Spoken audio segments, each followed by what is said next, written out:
नमस्कार दोस्तों, मैं डॉक्टर अविनाश।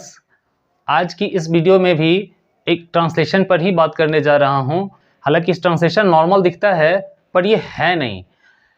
एक्चुअली इसमें एक सेंटेंस जैसे देख रहे हैं, वह नखरा कर रहा या रही होगा होगी।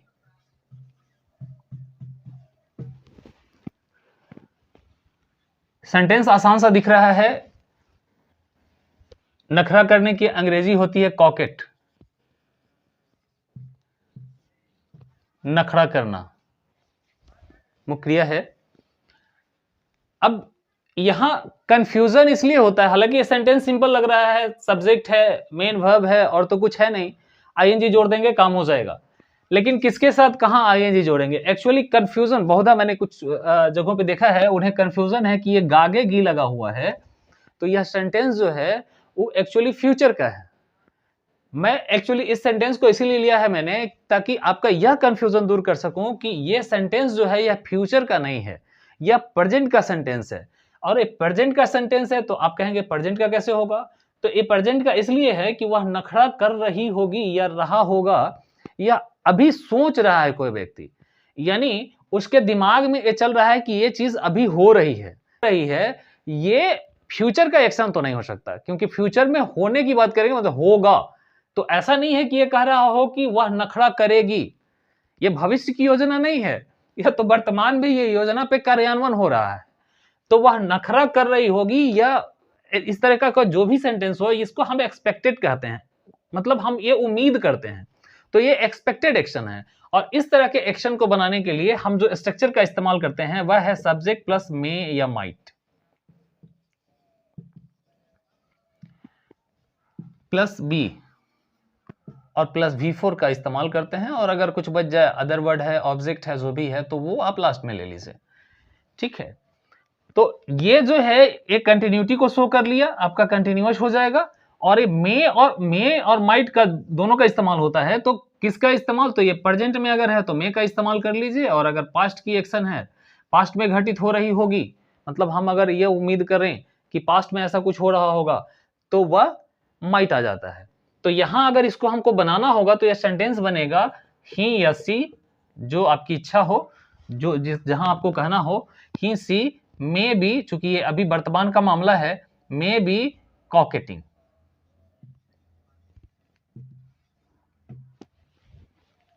बन गया। उसी तरीके का और दूसरा सेंटेंस भी हम ले सकते हैं, जैसे इसी तरीके का हम दूसरा सेंटेंस भी ले सकते हैं, जैसे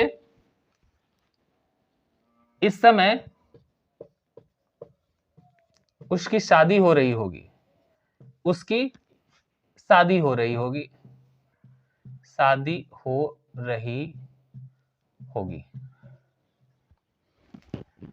अब इस समय उसकी शादी हो रही होगी, गागेगी तो लगा हुआ है, लेकिन ये फ्यूचर का सेंटेंस नहीं है। तो फ्यूचर का सेंटेंस नहीं है तो बनाने का तरीका हमारा वही होगा। क्या तरीका है? हर, उसकी है, उसका अगर होता तो हिज होता, तो हर वेडिंग, WEDDING, वेडिंग शादी, मे बी, और क्या होगा? होना की अंग्रेजी होती है कम ऑफ। तो ये हो जाएगा हर वेडिंग में बी, कम, मुख्य क्रिया कम है, तो ये प्रीपोजिशन फ्रेजल वर्ब हो गया। तो coming, COMING, coming of today, क्योंकि आज हो रही होगी, सॉरी इस समय हो रही है, तो ये हो जाएगा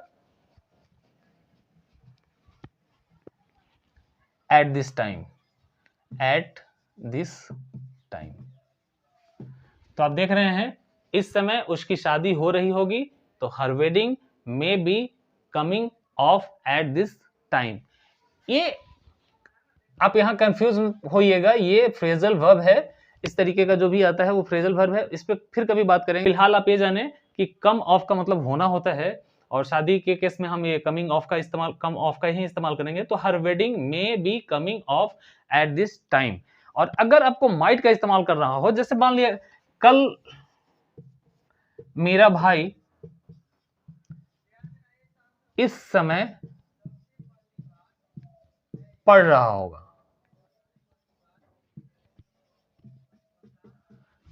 आप यहां देख रहे हैं कि इस समय और ये कल, तो कल जो है यह बताता है कि काम जो है एक्सपेक्टेशन ही है, यह कोई जरूरी नहीं है कि कल मेरा भाई पढ़ ही रहा होगा। हम एक्सपेक्टेशन क्यों कर रहे हैं? क्योंकि जो टाइमिंग है वो टाइमिंग इसके पढ़ने का है।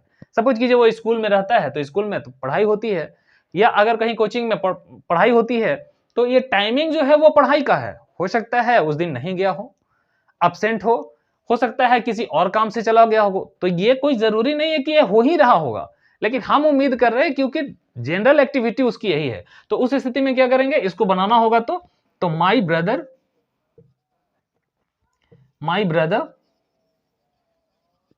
ये माइट हो जाएगा क्योंकि पास्ट की घटना है, माइट बी रीडिंग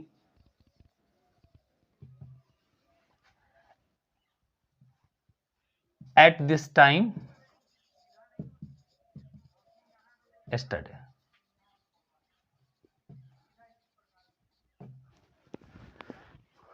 बंधुओं, उम्मीद है कि यह वीडियो भी आपको समझ में आया होगा और ये इंफॉर्मेटिव अगर लगी है यह वीडियो भी, तो हमें ज़रूर कमेंट बॉक्स में बताएं, और अगर कोई परेशानी है उसके बारे में भी चर्चा करें। और अगर आपको लगता है कि हाँ, हमारे वीडियोस इंफॉर्मेटिव हैं और आपको संतुष्ट करते हैं, तो कृपया मेरे चैनल को सब्सक्राइब करें और वीडियोस को लाइक और शेयर करें ताकि इसे अधिकांश लोगों तक पहुंचाई जा सके। धन्यवाद।